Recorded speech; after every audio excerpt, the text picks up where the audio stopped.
안녕하십니까. 인간행동과 사회환경 여러분들과 함께 학습할 조미경입니다. 우리가 인간행동과 사회환경 지난 시간에는 우리 프로이드나 아니면 테네기에서부터 노년기까지 여러 가지 단계에 대해서 학습을 했다라고 하면은 이번에는 인간행동과 사회환경에서 5번째 사회환경과 사회복지에 대해서 한번 학습해 보도록 하겠습니다. 여러 가지 체계 이론들이 나오는데요. 생태 이론이다, 일반 체계 이론이다, 여러 가지 이론들이 나옵니다. 첫 번째 체계 이론의 종류에 일반 이론과 사회 체계 이론, 생태 체계 이론 이 3가지가 나오는데요. 각각 어디에 집중하고 있는지에 대해서 분류가 되어 있습니다. 다만 일반 체계 이론 같은 경우에는 어떠한 경제나 개방 체계 혹은 폐쇄 체계냐 이러한 향상성, 안정적인 상태 이런 것들에 따라서 어떤 주요 개념들이 이루어져 있다라는 거 꼭 기억을 하시면 될 것 같습니다. 체계 이론 같은 경우에는 여러분들 조사론에서도 굉장히 자세하게 나오고요. 그리고 또 이제 실천론에서도 계속 나오는 부분이기 때문에 시험 문제에도 계속 매년 출제가 되고 있기 때문에 꼭 여러분들이 기억하시면 도움이 될 것 같습니다. 그래서 사회 체계 이론의 4가지 체계 이론에는요. 클라이언트의 체계, 그리고 변화 매개 체계, 그리고 표적 체계, 행동 체계 이렇게 4가지 체계가 있습니다. 자, 2번째 생태 체계 이론에서 보면은 생태 체계를 구성하고 있는 게 얼마만큼의 영향을 미치느냐에 따라서 어떤 환경까지 영향을 미치느냐에 따라서 미시 체계냐, 중간 체계냐, 그리고 거시 체계냐로 구분이 되고 있고요. 이것들은 상호 교류를 통해서 하나의 체계로 존재를 한다라고 되어 있고, 체계에 상호 작용을 하는 것들은 개인의 삶에 얼마만큼 영향을 미치는지에 따라서 영향을 미치는 정도를 이해하는 게 어떠한 체계의 상호 작용입니다. 그다음에 3번째로 우리가 볼 수 있는 체계는 환경 체계입니다. 여러분들이 우리가 울프, 아동 여러분들 예시를 들어보셔도 아실 건데요. 외국에서 사례가 실제로 있었죠. 어떤 특정 지역에서 아동이 숲에서 살고 있는 아동을 발견했던 케이스들 여러분들 많이들 아실 거예요.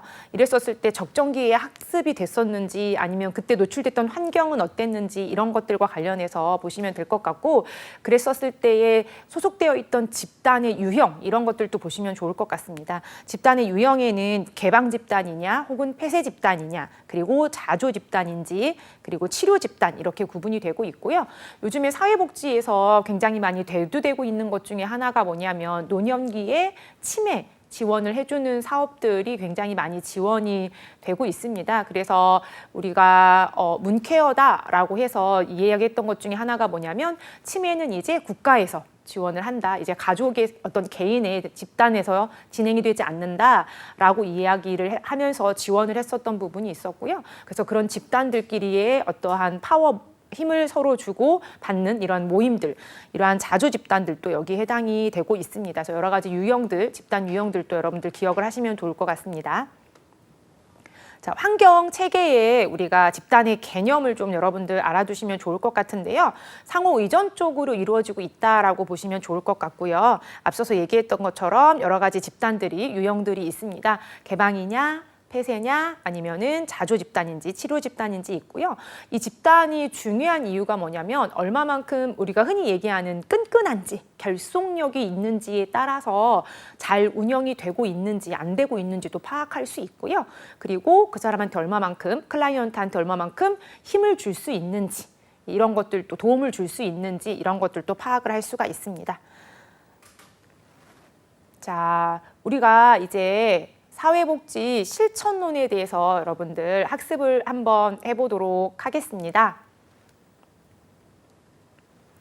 사회복지 실천하는 주제에는 5가지 컨텐츠가 있습니다.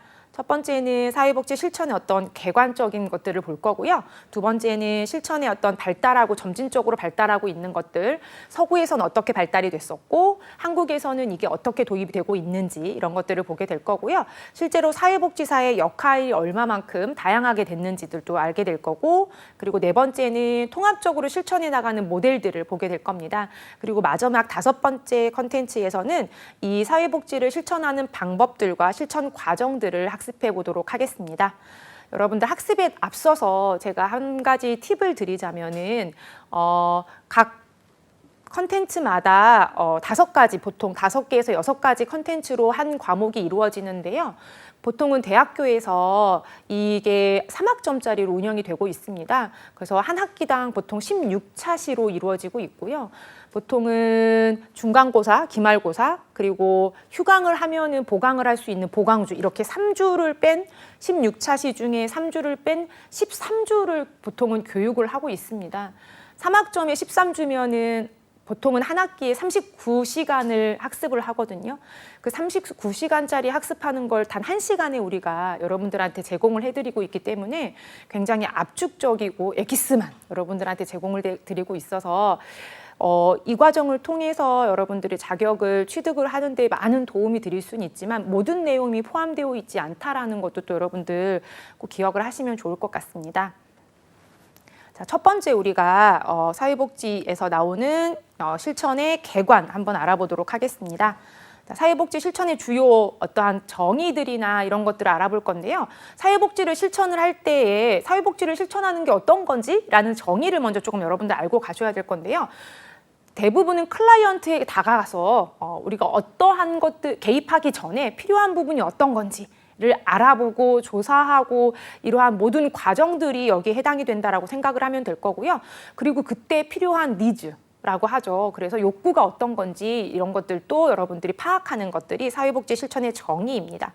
이랬었을 때 사회복지 실천의 어떤 기능적인 부분은 뭐냐면 이 사람 어떤 그 클라이언트나 이런 분들이 어떤 그 사각지대를 벗어나지 않게 하기 위해서 예방하는 것들도 있고요. 재활적인 거나 아니면 치료하는 것들, 이러한 것들을 통해서 순기능을 할 수 있게 사회에서 1인의 역할을 할 수 있도록 하는 이런 것들이 사회복지사로 할 수 있는 기능들입니다. 궁극적으로 사회복지 실천을 하는 목적은 삶의 질의 향상에 있고요. 이 삶의 질이라는 거는 최저 수준의 어떤 생활을 영위하는 게 아니다라는 거 여러분들 꼭 기억을 하시면 되겠습니다. 자, 사회복지 실천에서의 주요 원칙들이 있는데요. 사람 하나하나마다, 클라이언트 하나하나마다 개별화가 이루어져야 된다라는 거죠. 필요한 것들이 요소가 다 다르다라는 거. 그리고 의도적으로 감정 표현을 하고 통제된 어떤 정서적인 관여를 한다라던가 아니면은 수용을 하는 거, 아니면은 비판적인 태도, 클라이언트의 자기 결정권, 그리고 비밀을 보장해야 된다라는 이러한 주요 원칙들이 있습니다. 우리가 상담을 하고 나서 뭐 엘리베이터에서 이동하면서 오늘 만났던 그 상담했던 클라이언트 어땠어? 이러한 얘기를 한다던가 통화를 한다, 다른 분하고 통화를 할 때 내가 만났던 누구랑 어땠어? 이런 예시를 한다라는 건 절대 있을 수 없다라는 얘기인 거죠. 그래서 비밀 보장의 엄수. 모든 직군들은 일을 할 때 우리가 계약서를 작성할 때 비밀 보장과 관련되어 있는 서류를 작성을 하게 되어 있습니다. 그렇기 때문에 여러분들의 비밀 엄수해야 되고요. 클라이언트보다 내가 지원할 수 있는 재정적인 이러한 어떠한 넓은 스펙트럼을 알고 있기 때문에 이것보단 이게 더 좋아요, 이거 하세요라고 권할 수는 있지만 이거 해요라고 결정을 대신해 줄 수는 없습니다. 그래서 클라이언트 스스로가 결정을 할 수 있어야 된다라는 자기결정권, 이러한 다양한 것들이 우리가 사회복지 실천에서의 주요 원칙들입니다. 자, 사회복지 실천에서의 다양한 원칙들은 미시적인 수준, 그리고 중간 수준, 거시적인 수준에 따라서 달라지기도 하는데요. 개인한테 가장 직접적으로 다가가는 어떤 미시적인 수준에서부터 시작해서 중간 단계에서 이렇게 작은 소규모 집단을 통해서 활동을 하는 것들도 있고요. 그리고 거시적인 집단을 통해서 어떠한 지역, 군집을 대상으로 해서 운영이 된다라던가 이러한 것들이 거시적인 수준까지의 사회복지 실천의 수준입니다. 자, 실제로 사회복지 실천의 어떤 다양한 이념들은 여러분들 다원주의라던가 여러 가지 이념들이 나오거든요. 그래서 민주주의부터 시작해서 인도주의, 사회진화론, 개인주의 이런 것들이 나오는데요.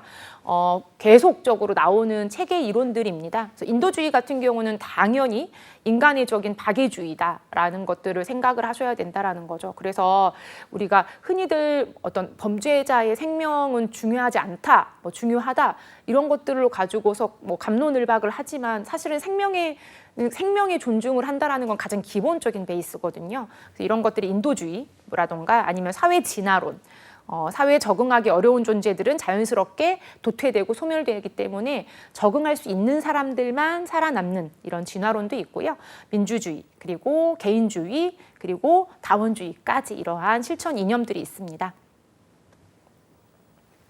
자, 우리가 윤리적으로 사회의 어떤 실천 이념을 우선순위 하는 것 중에 가장 첫 번째 되는 게 앞서서 제가 예시도 들었지만 생명보호의 원칙입니다. 그래서 우리가 학자 중에 로엔버그와 돌고프 같은 경우에는 그 무수히 많은 예시 중에 원칙 중에 제1순위가 생명보호의 원칙이다라고도 했습니다. 그리고 2순위가 평등과 불평의 원칙, 그 다음에 세 번째가 자치와 자유, 그리고 최소 해악의 원칙이 네 번째고요.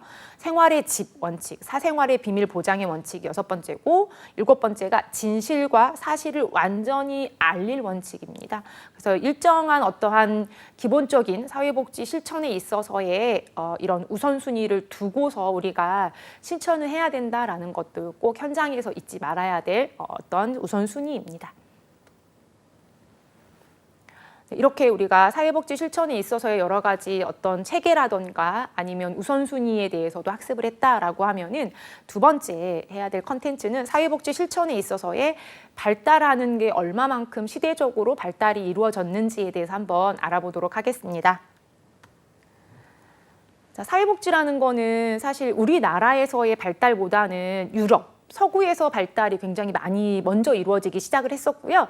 여러분들 뭐 엘리자베스 구민법 이런 것들은 사실 사회복지 필드에 계신 분들이 아니다라고 하더라도 굉장히 많이 학습하실 때 한 번쯤은 학령기 때 배웠었을 겁니다. 그래서 우리가 서구에서의 사회복지 이념에 대해서 이제 먼저 학습해 보도록 하겠습니다. 19세기 말 이전으로 보면은 사회복지 실천은 교회 중심으로 이루어지기 시작을 했다라는 거죠. 그리고 앞서 제가 설명드렸던 것처럼 1601년에 엘리자베스 구민법이 시작이 됐습니다. 자, 그러면서 사회복지의 태동기다라고 하는데요. 그러면서 두 가지 어떠한 단체를 비교를 많이들 합니다. 그래서 자선조직협회와 그다음에 안보관운동에 대해서 두 가지를 비교를 많이 하는데요. 자선조직협회 같은 경우에는 뭐 백년전쟁, 장미전쟁 이런 것들 많이 들으셨을 거예요. 사실 이 사회복지 역사를 이야기하면은 굉장히 뭐 재미난 에피소드나 이러한 역사랑 같이 이야기를 하면 굉장히 장시간 재미있게 이야기할 수 있지만 짧게 제가 간략하게 설명드리자면 자선조직협회 같은 경우에는 이렇게 긴 전쟁으로 인해서 사람들이 궁핍해지고 빈곤이나 이러한 것들로 인해서 많이 어려워지기 시작을 하면서 이 사람들을 어떻게 빈곤에서부터 자조적으로 이끌어야 되겠다라고 하면서 만든 단체가 자선조직협회였고요. 영국에서 먼저 만들어지기 시작을 했고 그 이후에 미국에서 버팔로에서 만들어지기 시작을 했었습니다. 그 참여 형태, 실제로 어떻게 사회복지 실천을 하게 됐냐라고 하면은 의회 방문원이라는 참여 형태로 이루어지기 시작했고요. 개인이 이렇게 진행을 하기 시작을 했었습니다. 그런데 반대로 우리 안보관 운동이라는 건 그 이후에 이 자선조직협회가 이루어진 이후에도 어떠한 18세기 산업혁명이나 뭐 이런 것들 다양한 사회 흐름 속에서도 여전히 사람들은 열심히 살아가고 있지만 그래도 여전히 힘든 빈민 구호는 여전히 이루어지고 있다라는 거죠. 저걸로만으로도 안 되겠구나라고 해서 우리가 바네트 목사를 중심으로 해서 대학생들이 이루어지기 시작을 했고요. 실제로 빈민들과 함께 현장에 가서 거주를 하면서 현장에서 필요한 게 무엇인지 깨닫고 도움을 요청을 해서 지원을 해주고 이렇게 했던 것들이 인보관 운동에 해당이 됩니다. 그래서 조금 두 단체가 어떤 성향이나 성격이 지원했던 부분들이 다르죠. 이런 것들이 그래서 인보관 운동 같은 경우에는 환경적인 부분에 있다. 원인은 환경적인 부분에 있다. 이렇게 보는 것들이 인보관 운동입니다. 자, 사회복지 어떤 전환점을 맞는 시기가 1900년에서 1920년의 서구의 사회복지입니다. 이때는 다양한 이런 실천 운동들이 일어나기 시작을 했고요. 실제로 이때부터 사회복지 전문 인력들이 생기고 커리큘럼, 프로그램들이 생기기 시작을 했다라고 얘기를 하고요. 자, 분화기라고 해서 이제 우리가 여러 가지 어떠한 진단주의나 사회주의나 이런 기능주의 이런 것들을 통해서 사회복지 실천에 있어서 점점 세분화되기 시작을 했고요. 개인한테 지원을 해야 될 것과 집단한테 지원을 해야 될 형태가 어떤 건지 이런 것들이 점점 달라지기 시작을 합니다. 그리고 실제로 사회복지 통합기다라고 해가지고 굉장히 어떤 클라이언트와 그의 어떤 주변 환경 같이 사는 거주하는 가족들 이러한 것들 그 가족들의 어떤 유대감 이런 것들이 중요성을 강조한 게 사회복지 통합기고요. 이때가 1951년부터 1960년대입니다. 이때 이제 나타난 게 전미 사회복지사 협회가 만들어지기 시작을 했습니다. 서구의 사회복지의 발전기다라고 하면은 다양한 학자들이 이제 나오기 시작을 하고요. 학자들이 다양한 이론 체계 모델들을 이렇게 만들기 시작을 합니다. 그래서 핑커스와 미니안의 4체계 모델이라던가 아니면 저메인과 기터만의 생활 모델, 굉장히 유명한 이러한 모델들이 많이 이론들이 나오기 시작을 하고요. 이러한 것들이 발전기예요. 그래서 이 모델을 적용을 해서 사회복지를 실제로 실천을 해보자라고 하는 시기가 이 발전기에 해당이 되고요. 그리고 현재까지 오는 확장기에는 1990년대 후반부터 현재까지 이르는 거고요. 지금은 복지 예산을 받아서 클라이언트에게 지원을 해주는 이러한 것들부터 시작을 해서요. 꾸준히 지속적으로 지지를 해줄 수 있는 이러한 것들이 굉장한 다양한 접근법들, 여러 가지 체계 이론을 통해서 진행이 되고 있습니다. 자, 그러면 앞서서 우리가 1901년에 엘리자베스 국민법부터 시작을 해서 서구의 어떤 현재까지의 역사를 봤다라고 하면은 한국의 사회복지 역사는 어떻냐라는 거죠. 사실은 다양한 책에서는 일제 강점기부터 소개하는 책들도 있습니다. 그런데 저는 이제 간단하게 이렇게 설명을 드리자면 1921년에 이렇게 최초의 복지관이라고 해서 우리가 기독교 사회복지관입니다.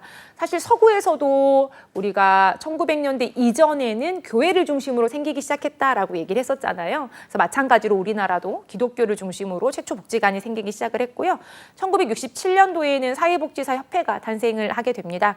그리고 우리가 앞서서 첫 시간에 우리 자격과정이나 사회복지사가 어느 필드로 나갈 수 있는지를 봤었을 때 정신 관련되어 있는 사회복지사도 있다라고 설명을 했었죠. 그리고 의료 사회복지사도 있다라고 설명을 했었습니다.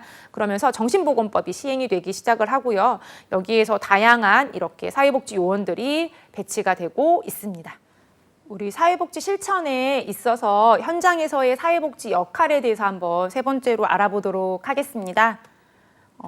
실제로 사회 현장이다라고 하면 우리가 현장에서 실천을 해야 되는데 실천해야 될 현장이 어디지? 라고 봤었을 때는 크게는 민간과 공공기관 이 두 가지로 구분을 할 수 있습니다. 그리고 여러분들 사회복지 일을 하다 보면 아시겠지만 재정에 대해서 우리가 생각을 할 수밖에 없습니다. 그런데 재정도 우리가 어떤 국가 공공기관에서 이루어지는 어떠한 재정으로 이루어지는 것도 있지만 개인인 후원에서 한다던가 이러한 것들도 있기 때문에 운영하는 것들 기관이 어디인지를 여러분들 좀 구분을 하셔서 진행을 하시는 게 도움이 될 것 같은데요. 공공기관에서 운영이 되는 거는 정부 지원에 따라 운영되는 기관들입니다. 대표적인 게 이제 읍이나 면, 주민센터, 지자치센터에서 진행되는 것들이고요. 앞서서 제가 예를 들었던 치매지원센터라던가 이런 것들도 이제 여기에 해당이 되고 있습니다. 두 번째는 이제 민간에서 지원이 되고 있는 것들이 사회복지 관련되어 있는 다양한 사업들을 하고 있는 것들이 여기에 해당이 됩니다. 그래서 어떠한 여러분들이 얘기하는 사랑의 열매라던가 아니면 지역 아동센터라던가 아니면 어떤 모금회 이런 것들이나 아니면 사회복지 협의회라던가 이런 것들 있죠. 아니면은 요즘에는 초록 사이트에서 이루어지는 콩을 통해서 누구한테 후원을 한다던가 이런 것들도 우리가 공공기관보다는 이러한 어떤 민간에서 이루어지는 후원을 하는 이런 것들에 여기 해당이 되고 있습니다. 자, 그러면 우리가 실천을 하고 있는 환경이 어디냐? 우리가 그분들을 클라이언트 분들을 어느 곳에 이용할 수 있게 해야 되는지에 대한 시설을 봤었을 때는요. 생활시설을 이용해야 될지 아니면은 이용하는 시설을 하게 될지를 볼 수 있습니다. 생활시설이다라고 하면은 혼자 거주할 수 없는 일인이 숙박을 같이 할 수 있는 주거 서비스를 제공하는 곳이다라고 생각을 하시면 되고요.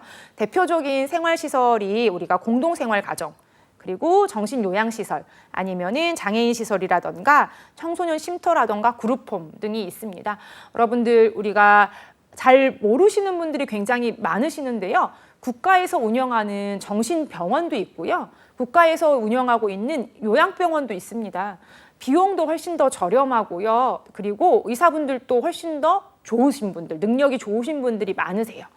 그래서 여러분들 오히려 대기가 그쪽이 더 많으실 줄 알았는데 그런 병원이 있는지 몰라서 못 가시는 분들도 많으시거든요. 그렇기 때문에 나라에서 이렇게 지원해 주는 곳이 많다라는 것도 여러분들 이번 시간에 조금 기억해 두시면 도움이 될 것 같습니다. 실제로 그리고 클라이언트가 이렇게 뭐 숙박은 아니지만 이용할 수 있는 사회복지 시설에는 뭐가 있냐라고 보면은 종합복지관, 노인복지관 이런 것들이 있죠. 그리고 아침에 갔다가 저녁에 오는 데이케어 센터라고 하는 것들이 있죠. 이러한 것들도 여기에 다 해당이 되고요. 그리고 우리가 요즘에 많이 대두가 되고 있는 게 뭐 성폭력이라던가 아니면 학교 폭력이라던가 아니면은 쪽방 관련되어 있는 상담하는 쪽 이러한 것들도 다 다양하게 이용시설, 사회복지 이용시설에 해당이 됩니다. 자, 그리고 사회복지 현장이다라고 하면은 1차 현장과 2차 현장으로 우리가 구분을 해서 진행이 되고 있는데요. 1차 현장이다라고 하면 클라이언트가 필요로 하는 사회복지를 제공해주고 있는 담당 기관을 이야기하면 되고요. 그리고 2차 기관이다라고 하면은 사회복지 어떤 주관하고 있는 기관은 아니지만 현장에서 접목해서 이렇게 도움을 줄 수 있는 제휴해서 도움을 줄 수 있는 이런 기관이다라고 생각을 하시면 되고요. 제가 실제로 그 보호관찰소에서 이렇게 그 어떤 집행유예처럼 받은 청소년과 제휴를 맺어서 이렇게 그 관찰할 수 있는 이러한 프로그램에 참여해서 제가 법무부 막 이렇게 위임장 받아서 이런 활동을 해봤던 적도 있었거든요. 있었는데 막 이러한 청소년들 이렇게 다시 이렇게 학교로 다시 올 수 있게끔 활동할 수 있게끔 도와주고 막 이런 거를 많이 해봤는데 주차마다 이렇게 마음 둘 곳이 없다라는 거, 이 아이들이 마음 둘 곳이 없구나 이런 거를 매번 만날 때마다 느끼고요. 개별적으로 연락은 안 오지만 만날 때마다 굉장히 반겨주고 회차가 마지막에 끝나갈 때는 오히려 막 울고 껴안고 막 이런 친구들도 있고요. 나중엔 꾸준히 연락을 하게 되고 그 친구가 어떻게 성장을 하고 있는지도 알게 되고 이러한 것들도 보고 막 이랬던 그러한 이러한 다양한 어떤 자조 모임들이 있거든요. 그러한 활동들 역시도 이러한 2차 현장에 해당이 됩니다. 그래서 사회복지 시설은 아니지만 지원을 해줄 수 있는 기관들도 여기에 해당이 됩니다. 우리가 사회복지를 실천하는 데 있어서 직접적인 개입이 있고 그리고 간접적인 개입이 있습니다. 앞서서 우리가 얘기했던 것처럼 치매 어르신을 직접적으로 제공을 한다던가 아니면 반찬 서비스를 한다던가 이러한 것들 아니면은 데이케어로 매일매일 찾아가서 독거노인들을 찾아뵙는 것들 이러한 것들은 직접 서비스에 해당이 되고요. 간접적인 서비스다라고 하면은 우리가 사회복지 기반으로 하고 있긴 하지만 어떤 직접 접근을 하진 않지만 만나진 않지만 대면하진 않지만 어떠한 지원을 하기 위해서 어떤 프로그램을 개발한다던가 이러한 것들 정책을 한다던가 이런 것들은 간접적인 사회복지 실천이라고 할 수 있습니다. 이때 사회복지 역할은 다양한 책에서도 우리가 이야기를 하고 있지만 뭐 지지자다 혹은 옹호자다, 뭐 사례 관리자다, 뭐 다양한 사회복지사의 어떤 역할이 있고요. 뭐 12가지의 역할이 있습니다. 그래서 보시면은 앞서서 얘기했던 것처럼 뭐 개별 상담자 아니면은 집단 상담가 아니면은 정보도 제공해 주죠. 이러이러한 프로그램이 있고 이렇게 지원을 받아보면 어떨까? 이러한 것들도 있고요. 교육자도 있고 그다음에 우리가 프로그램을 개발하는 개발자 역할을 하는 다양한 사회복지사의 역할이 있습니다. 우리가 사회복지 실천에 있어서의 통합적으로 실천을 하는 이 마지막 네 번째의 역할을 한번 알아보도록 하겠습니다. 통합적인 실천이다라고 하면은 사회복지 있어서의 개념이 앞서서 우리가 1차 접근인지 2차인지 아니면 직접인지 아니면 간접인지 이러한 것들의 개념에 대해서 구분을 했었는데요. 사회복지 실천의 기본적인 목적은 삶의 질 향상이었죠. 이러한 질 향상을 위해서 우리가 개별적으로 접근하는 데는 한계가 있기 때문에 다양한 어떠한 체계 앞서서 여러 학자들이 이야기를 했었습니다. 그래서 핑커스도 이야기했고요. 기터만도 얘기했었고 이러한 다양한 모델들을 통해서 사회복지 영역을 좀 확장하는 게 사회복지의 통합적인 실천의 이념이다라고 생각을 하시면 될 것 같습니다. 통합적인 실천을 하는 거에 대한 등장 배경은요. 여러분들 어떠한 특정 문제에 있어서 예전에는 이것만 하는 게 어떨까? 이거밖에 없어 라고 차단을 했다면 이제는 그게 아니라 어떤 예를 들면은 어떤 비행 청소년이다 라고 하면은 학교의 문제인지 집의 문제인지 이거를 어떻게 학교 사회복지사가 구분을 하고 진행을 할 건지 이런 프로그램을 어떻게 진행을 할 건지 이런 것들에 어떤 지원을 하고 친구는 누구한테 어떤 문제가 생겼는지 왜 적응을 못하는지 경제적인 문제인지 아니면 이 아이의 문제인 건지 주변의 환경의 문제인 건지 이런 것들을 파악하는 데 있어서의 다양한 개입에 있어서 대처가 어려웠기 때문에 이제는 통합적으로 이루어져야 된다라는 것들에 있어서 등장 배경이었습니다. 네, 그래서 실제로 어떤 통합적인 관점에서의 어떠한 체계 이론들이 나타나면요. 첫 번째가 우리가 일반 체계 이론이죠. 그래서 나타나는 게 체계라는 거에 대한 것들 이념을 여러분들이 조금 기억을 해두시면 도움이 될 것 같습니다. 체계라는 거는 상호 의존적이라는 거예요, 서로. 사람은 혼자 살 수가 없죠. 그리고 매슬로우가 욕구 단계에서 이야기했던 것처럼 의식주가 해결되고 내가 안전하다라고 하면 세 번째가 사회적인 욕구예요. 사람은 누구 어떤 집단의 안에서 모여서 살아야 된다라는 거죠. 의식주가 해결되고 내가 안전해. 우리 집이 있어서 그 집에는 도둑이 안 들고 안전한 곳이야 라는 이러한 편안한 생활이 영위가 되면 그 다음엔 집단에서 모여서 살게 된다라는 거예요. 이러한 기본적인 생활에 있어서의 상호 의존적인 이러한 것들의 운영을 할 때 있어서 하나 전체의 어떤 구조, 프로세서를 보는 게 체계라는 거죠. 그랬었을 때 일반 체계 이론이다라는 거는 상호주의 원칙에 의해서 진행이 되는 거예요. 그래서 하나의 체계가 하나의 기능, 1대1 기능을 할 수 있도록 하는 게 일반 체계 이론입니다. 이 체계 이론에 있어서의 다양한 관점들을 한번 알아보도록 하겠습니다. 생태체계 이론이 이제 두 번째로 나오죠. 우리가 생태체계 이론이다라고 하면은 앞서서 체계는 상호 의존적이다라고 이야기를 했었는데요. 생태체계라는 거는 환경 속의 인간이다. 생태체계 하면은 환경 속의 인간이야 라는 거 여러분들 꼭 기억을 하셔야 됩니다. 그래서 시험 문제도 많이 나오기 때문에 기억을 하시면 될 것 같고요. 그래서 개인과 환경 간의 어떠한 지속적인 교류가 어떻게 이루어지고 있는지를 보시면 될 것 같습니다. 우리가 그렇게 하려고 자녀를 이렇게 육아하거나 태어나게 하지는 않지만 살인자의 자녀다라고 예를 들어 볼게요. 그러면 그 불우한 어떠한 어린 환경 속에서 성장 배경을 그렇게 갖고 있다라고 해서 모든 사람이 잘못된 환경으로 빠지냐? 그렇진 않다라는 거죠. 누군가는 올바른 길로 그럼에도 불구하고 극복을 해나갈 거고요. 누군가는 비관을 하고 어떤 부정적으로 해서 나빠지거나 도태될 수도 있다라는 거죠. 이러한 환경이 가진 힘을 보는 게 생태체계 이론이다라고 여러분들 생각을 하시면 될 것 같고요. 그래서 환경 속의 인간이다라는 거 꼭 기억을 하시면 되겠습니다. 자, 환경 속의 인간이라는 거는 인간과 환경이 분리되어 있어서 이렇게 진행이 되는 게 아니라 하나의 통체적, 통합적인 그 안에 있는 것들이다라고 보시면 된다라는 거죠. 내가 소속되어 있는 조직, 내가 소속되어 있는 어떤 가계도, 1대, 2대, 3대 이런 가계도라던가 이러한 것들을 통해서의 환경이 어떻게 이루어지고 있는지에 대한 것들을 통합적으로 보는 게 환경 속의 인간입니다. 생태체계 이론은 앞서서 여러 학자들이 이야기했었던 우리가 사회복지에서의 굉장히 여러 학자들이 설명했던 이론들이 나오는데요. 핑커스와 미니안이 얘기했던 것들 아니면은 기터만이 얘기했던 생활 모델이라던가 아니면 골드스타인이 얘기했던 단일화 모델 이러한 것들이 통해서 사회복지가 이제 하나의 어떤 단일 어떠한 지원을 해주는 게 아니라 여러 가지 통합적인 지원을 해준다라고 해서 사회복지의 통합적인 실천 모델 유형들입니다. 우리가 이렇게 여러 가지 모형을 통해서 사회복지사 역할인 옹호자라던가 아니면 교육자 그리고 프로그램 개발자라던가 이러한 것들을 통해서 사회복지 실천을 하는 어떤 방법에 대해서 학습을 했다라고 하면 실제로 어떻게 사회복지를 실천을 해 나가야 되는지 실천해 나가는 과정, 이 프로세서에 대해서 여러분들 한번 학습해 보도록 하겠습니다. 자, 우선은 관계를 맺어야 되겠죠. 클라이언트와 처음부터 만나서 도와드릴게요 라고 하면은 다들 처음엔 무슨 생각이 드냐면 왜 그래? 갑자기 왜? 아니면 이상해 뭐 이런 여러 가지 반응들이 올 거라는 거죠.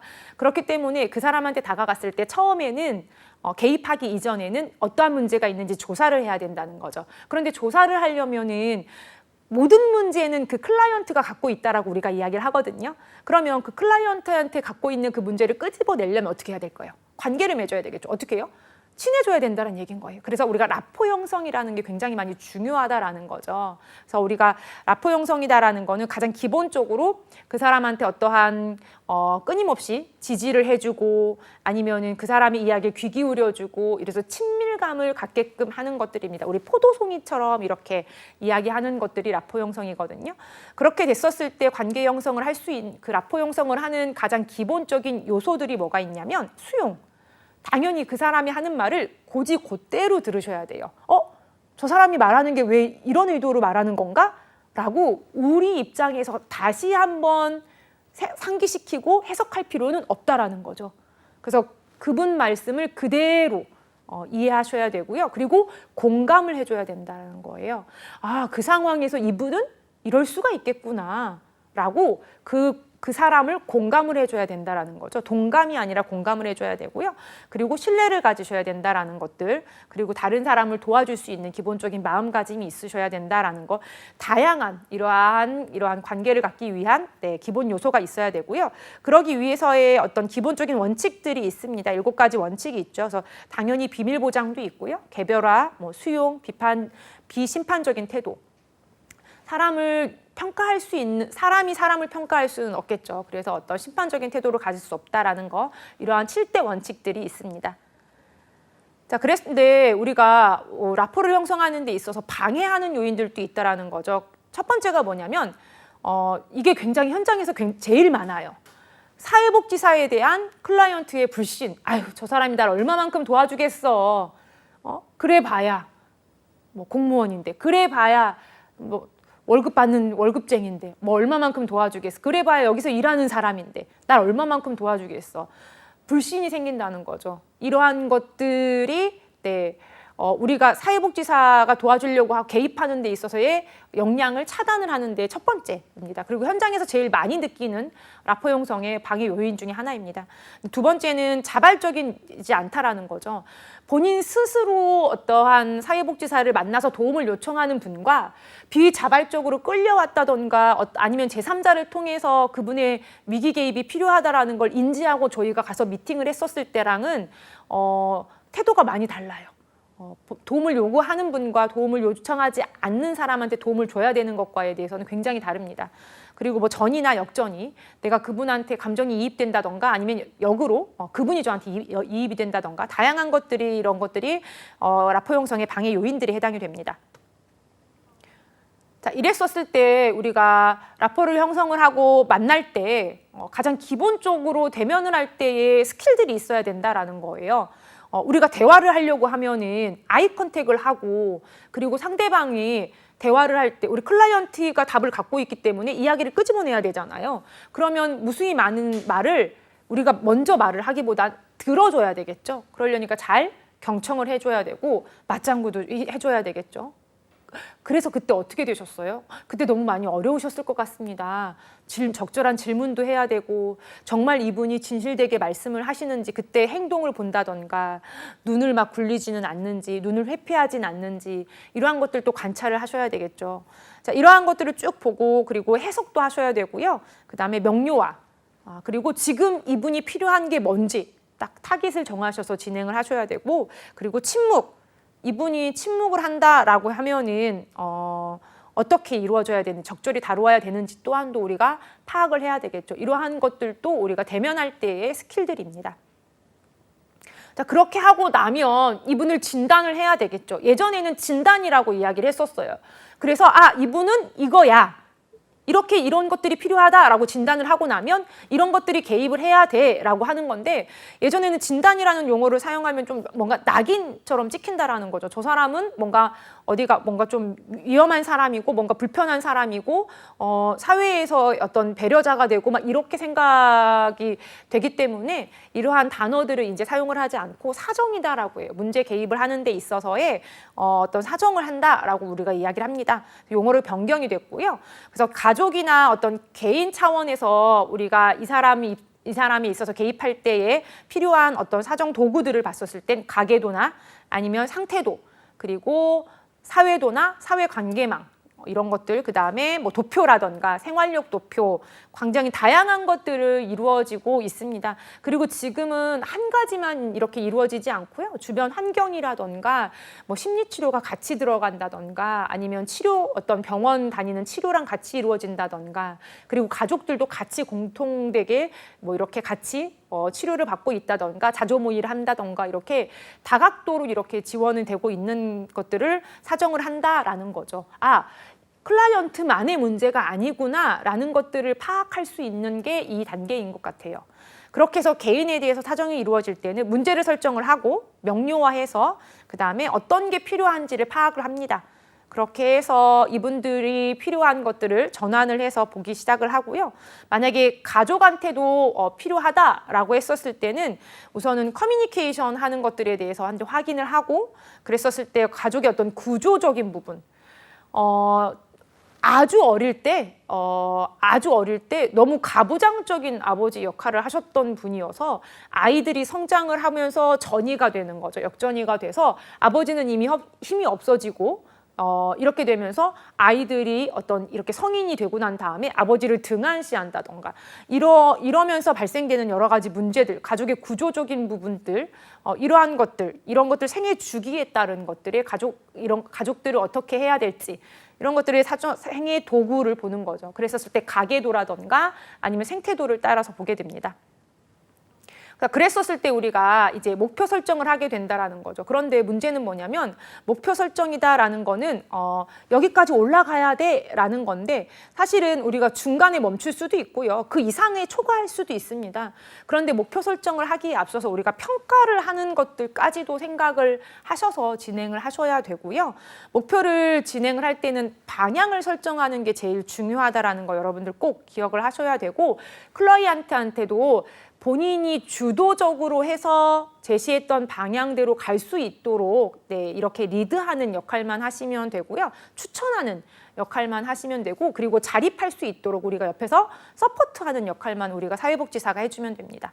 목표 설정할 때 다양한 클라이언트한테 바라는 결과 목표가 어떤 건지 그리고 측정 가능한 용어로 얘기를 해야 된다는 거죠. 매주 목요일마다 오후 1시에 뵙도록 하겠습니다. 네, 그때 저희가 어떻게 하겠습니다 라고 해서 얘기해야 되지 어르신 일주일에 한 번씩 뵐까요? 네, 뭐 이렇게 얘기한다던가 어르신 뭐 한 달 동안 어떻게 할까요? 라고 이렇게 측정 불가능하거나 너무 러프하게 이야기하면 안 된다라는 거예요. 확 인지될 수 있게끔 이야기를 하셔야 된다라는 것들. 그래서 만약에 그리고 클라이언트가 목표에 동의하고 있지 않다라고 하면은 조정을 해야 되겠죠. 이런 것들도 필요합니다. 자, 그렇게 해서 우리가 사정이 이루어지게 되면은 사례 관리가 이제 이루어지게 되죠. 사례 관리라는 거는 다양한 사회복지 서비스들이 있는데 이 실천하는 방법 중에서 어느 서비스가 적정한지를 제공할 수 있는 서비스에 대한 방법을 파악하는 게 이 사례 관리라고 할 수 있습니다. 케이스죠. 그래서 이 케이스 등장하는 배경이 예전에는 무조건 시설에다가 넣는 것들에 대한 것들이 굉장히 많았었고 그래서 여러분들 요양병원이나 아니면 정신병원에 대한 대부분 많은 분들이 우리나라 분들이 굉장히 인식이 안 좋은 것 중에 하나가 뭐냐면 이렇게 무작위로 예전에는 아니면은 어떠한 굉장히 안 좋은 인식들이 있었던 시대가 있었다라는 거죠. 저만 하더라도 제가 성장기에 동네 어르신 중에 한 분이 약간 알코올릭이신 환자분이 계셨었거든요. 가족분들의 이제 동의하에 강제 입원을 하는데 그분이 이제 남자 간호사분들이 막 이렇게 잡으러 가면은 동네를 막 이렇게 뛰어다녔던 그런 기억이 있어요, 저도.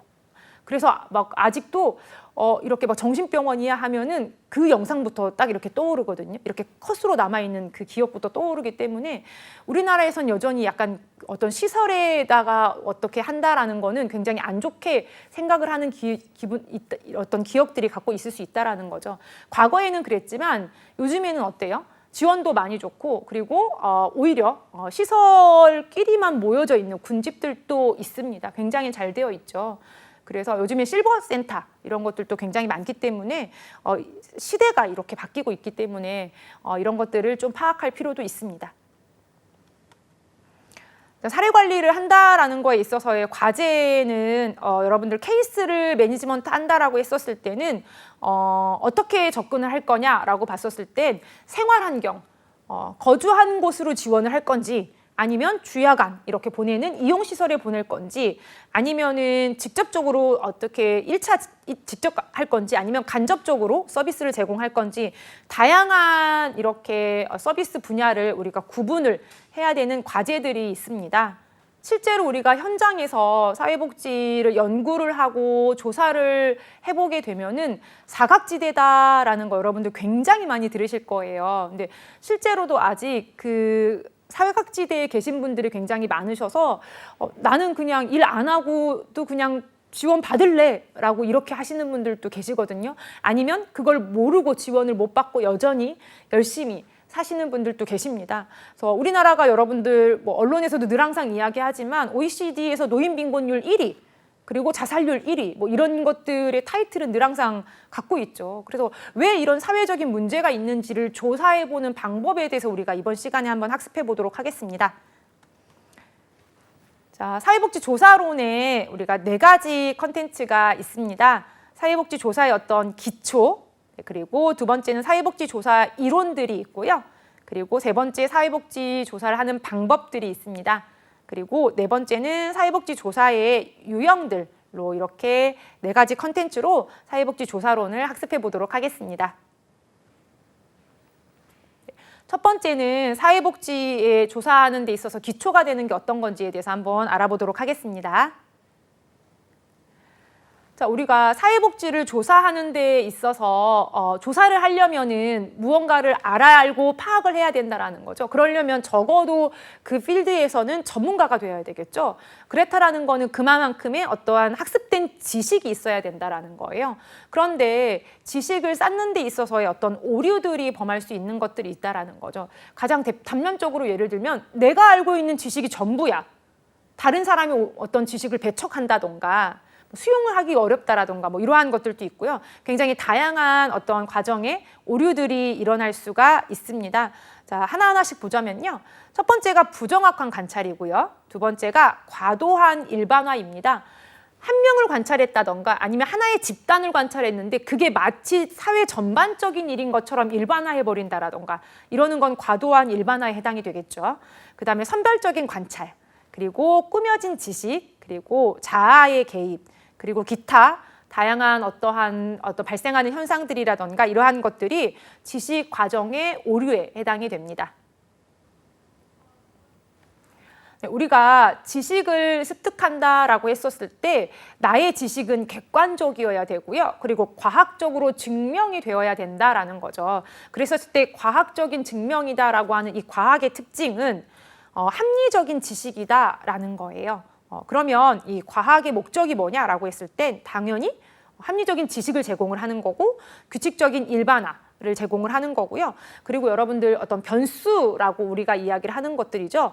이렇게 지원을 했었을 때, 국가에서 이렇게 지원을 했었을 때 사람들이 얼마만큼 삶의 질이 향상이 될 건지 이러한 어떤 변수들을 본다라고 했었을 때 변수들 간의 관계가 어떤 건지 그리고 그러한 것들에 타당한 근거가 있는지 근거를 제시하려면 이러이러한 이론들을 바탕으로 이러한 체계 이론들을 바탕으로 한다라는 이론을 예측을 한다라는 과학적인 목표가 있습니다. 목적이 있습니다. 자, 이러한 과학적인 목적은 특징을 갖고 있습니다.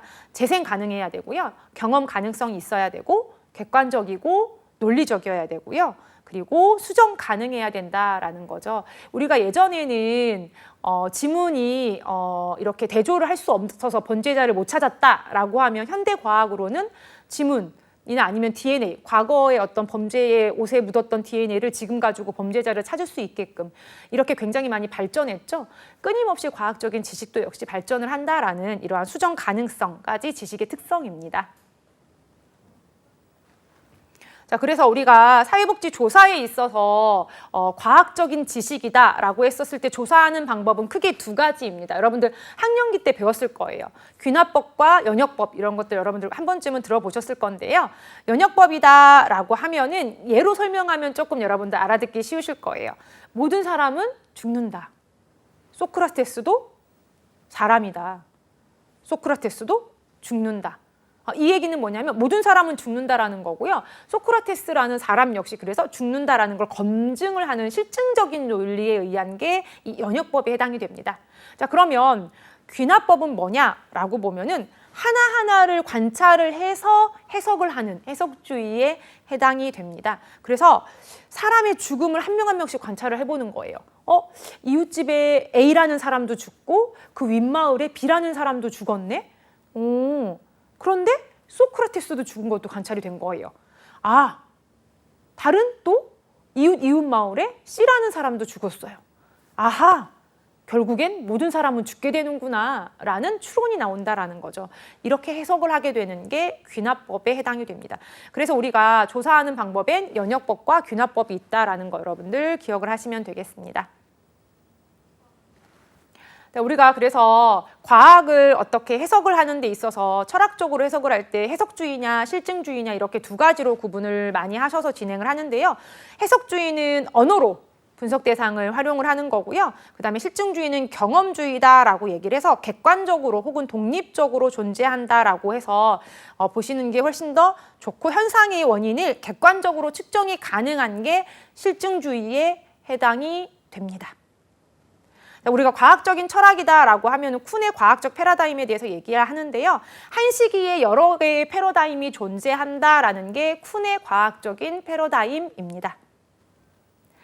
과학적인 어떠한 윤리성에 대해서 우리가 연구를 할 때 늘 항상 생각을 하셔야 되는데요.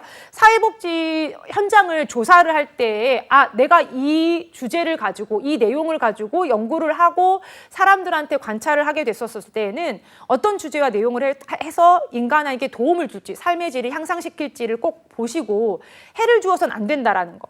그랬었을 때 연구의 대상은 선택을 하는데 모든 사람한테 도움을 줄 수 있어야 되기 때문에 이 사람한테 도움을 주는 게 모든 사람한테로 일반화할 수 있는지 그리고 윤리적인 문제는 없는지까지를 여러분들이 고민을 하시면서 우리가 사회과학 연구를 할 때 진행을 하시는 게 좋습니다.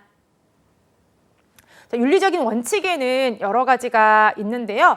연구할 때 있어서 대상자한테 피해를 주면 안 되겠죠. 그리고 위해를 줘도 안 될 거고요. 그리고 비밀 보장도 있고요. 필요한 서비스를 제공을 한다던가 이런 것들도 있습니다. 자, 그리고 중요한 건 뭐냐면 연구 대상자한테 있어서 자발적인 동의를 구해야 된다라는 거죠. 우리가 이렇게 사회 어떤 복지 현장에 대해서 조사를 할 겁니다. 동의하시겠습니까? 라고 자발적인 동의를 얻고서 우리가 조사를 하게 되어 있습니다. 그리고 고지를 해야 된다라는 게 의무적으로 진행이 된다라는 거죠. 그래서 여러분들 대학교에서도 뭐 연구를 하거나 아니면은 뭐 이렇게 다양한 방법을 진행을 할 때도 우리가 뭐 생명연구윤리위원회 이런 것들이 있죠. IRB 이런 걸 통과를 해야 되는 것처럼 사회과학을 진행을 하고 관찰하고 사회복지 차원에서 진행을 할 때도 역시나 우리가 관찰을 하겠습니다라고 고지를 해야 될 의무도 있고요. 그리고 자발적인 동의를 얻어야 될 의무도 있습니다. 당연히 익명성과 비밀 보장도 이루어져야 되겠죠. 이 조사에 참석했던 사람이 누구누구예요. 조미경입니다. 라고 알려서도 안 되고요. 그분의 어떠한 상황이나 사정이나 이런 것들에 대해서도 비밀을 보장을 하셔야 됩니다. 그렇게 하고 나서 이 상황의 결과를 분석을 하고 그리고 보고를 해야 되는 프로세서죠. 자, 그랬었을 때 객관적으로 해석을 해야 됩니다. 우리가 클라이언트나 연구 대상자를 만났었을 때 앞서서 얘기했던 것처럼 전이가 된다라고 얘기를 하죠. 사회복지사가요, 클라이언트한테 감정이입이 돼요. 그래서 마치 내가 그런 것처럼 그 환경에서 그 사람의 감정을 공감을 해주는 게 아니라 동감이 되는 거예요. 동질감을 느껴서 내가 그 사람이 돼버린 것처럼 똑같아 버리는 거죠. 그게 그렇게 되는 전이가 되게 되면은 객관성을 잊어버리게 되는 이러한 지표들이 생기기 때문에 안 됩니다. 그래서 여러분들 꼭 분석하고 보고할 때는 객관적이고 그리고 여러분들 어떠한 결과를 근거할 때에는 타당한 이론들, 모델 체계들이 있어야 되는데요. 그러한 연구 근거들은 꼭 출처를 명확하게 해서 진행을 하셔야 되고 연구 윤리에 맞춰서 진행을 하셔야 되고 이번에 이 조사했던 연구에 대한 문제점이 뭐고 그리고 추후에는 어떻게 보완을 해서 연구하면 좋겠습니다라는 제언이라던가 이런 것들까지도 고려하시는 게 사회과학에서의 전반적인 윤리성에 해당이 됩니다. 네, 우리가 사회복지 조사하는 방법의 형태들이 기본적으로 있는데요.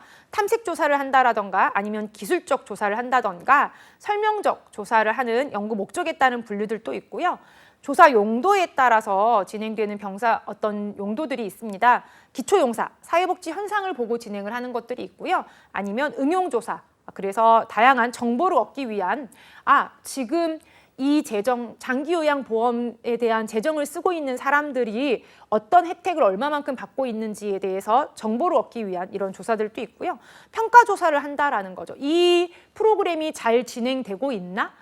사회복지 현장에서 잘 적용이 되고 있는지를 평가하는 평가조사도 있습니다. 사회복지 실천론에서의 여러 가지 모델들을 배웠었고요. 그리고 우리 사회복지 조사에 있어서의 사회복지 기초 이론들, 그래서 우리가 베리어블 그리고 어떤 사례 아니면은 이러한 변수와 관련되어 있는 다양한 개입 방법들 그리고 가설들을 함께 학습했습니다. 저는 다음 차트에서 함께 뵙도록 하겠습니다. 감사합니다.